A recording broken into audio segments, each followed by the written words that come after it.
What are the 5 best free-to-play light cones in Honkai Star Rail? That's what we're here to talk about today, and surely Braxophone hasn't uploaded a video about the 5 best free-to-play light cones in Honkai Star Rail like he stole my content in the other one. By the way, you should read my 32-page Atsu-size document. It hasn't come out yet, but it will be coming out surely soon. It will, right? Anyways, that's a meme from the last video if you didn't know that. We're going to be talking about what the 5 best free-to-play light cones are, and we're not talking about my receding hairline. So that's what the goal is here today. What are the 5 best? Which one should you be leveling up, and how good are they really? If you enjoy videos like this, then make sure you subscribe to the channel. So without further ado, let's go ahead and hop into number 5 right now. Starting off at number 5 is going to be Solitary Healing. This is going to be an inhility light cone. What this does will be increasing the wearer's break effect by 40% and also increasing the dot damage they deal by 48%, and this will also be increasing the dot damage they deal after using an ultimate. On top of this, if an enemy dies from dot, they get an extra 6 energy. This is all at S5, but this is a completely free light cone to get S5. The reason why this light cone is so good is because, first of all, it's a free 5-star light cone, so you get a lot of base stats off rip, which is just super good. On top of this,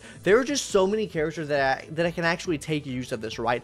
This specifically works for dot teams, right? So if you're using a Sampo, you're using a Leviathan, you're using a Kafka, you're using a Black Swan, this all works super well for them because it gives you increased break effect, which is super good already, especially with Luca. Have you seen Break Luca? If you haven't, go check my video out on that with Dr. Ratio. It was kind of insane. But this light cone is super good for a plethora of options within the inhility category. As you already see the gameplay in the background, since I can't show the light cone playing the game, you'll see the characters using this light cone to see if you actually like the light cone or not. But with that inhility light cone out of the way, let's talk about a light cone that does a little bit more damage. Yes, the Erudition light cone, the new Penacony one actually. The day the Cosmos fell, this one can be super good. Or really any Erudition unit, there's no like real restriction behind this. It gives you a guaranteed attack buff at 24%. On top of this, it will be increasing your crit damage by 40% for 2 turns. So as long as your allies have the same typing that the enemy's weakness are, you'll be practically having a 40% crit damage buff at all times. This is a super good light cone.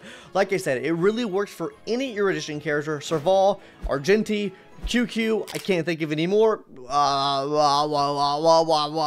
Himiko. There we go. Mommy Himiko can also use this light cone. Anyways, this is just a super good light cone. I would definitely consider investing into it. It is a new light cone, and I think it is probably the best Penacony light cone that we got. And I know we were talking about how destructive that light cone can be on the enemy, so let's hop into now a destruction light cone.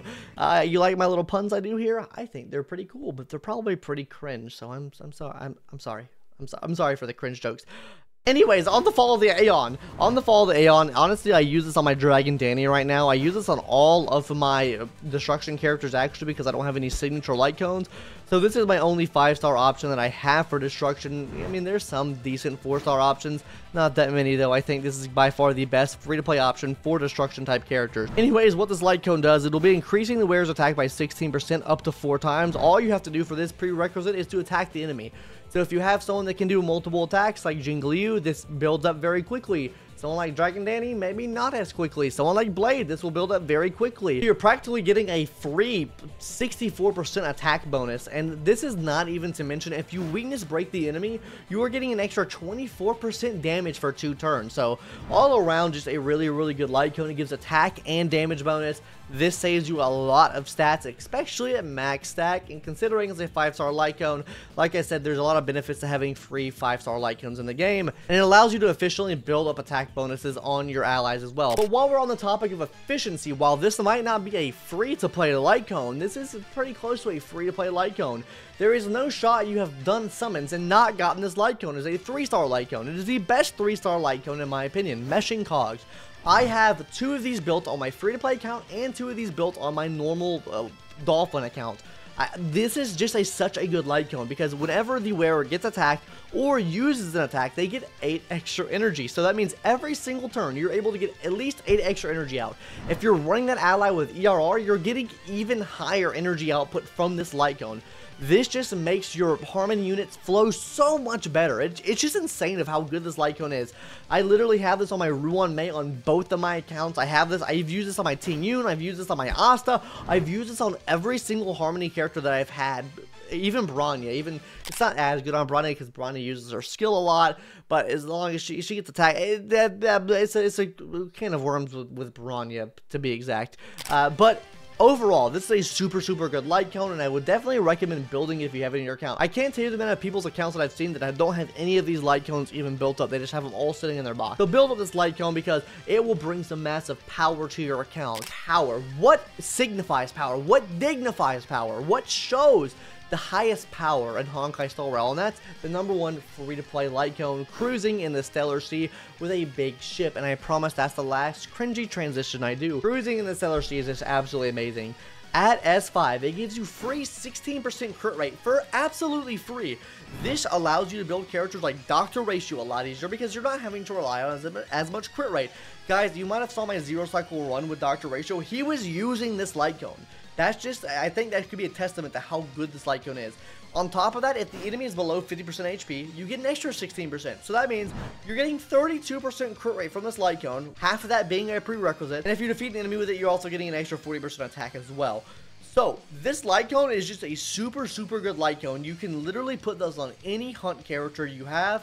It is definitely worth your while getting this light cone. It is absolutely amazing. Coggers, and I couldn't recommend this light cone more. This is the best free-to-play light cone in the game. I know I crapped on this light cone in the past, but now I've seen the way. Cruising in the Stellar Sea is the best free-to-play light cone, and arguably one of the better light cones in the game.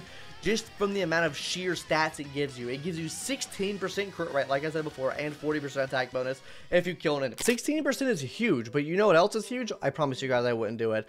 We're just going to talk about some honorable mentions here on this list for free-to-play light cones. Another one that's not technically free-to-play, but it's a 3-star light cone would be Passkey. Passkey works really well on Serval, especially if you're using her in Pure Fiction. I'll be making a full build guide on Serval in probably a week. I don't know. It'll be come out sometime within the next week or two. I don't know. We're going to make a build guide on Serval talking about using Passkey and Serval because I do think it's the best way to go. Shout out to Vulcan, because without Vulcan, I would have never even thought about using this light cone Serval, but Passkey's a really good light cone as well, but specifically for Serval. One more I think I should point out as well would be the new Preservation light cone, the new Penacony Preservation light cone. I think this will be really good for Adventurine when he comes out.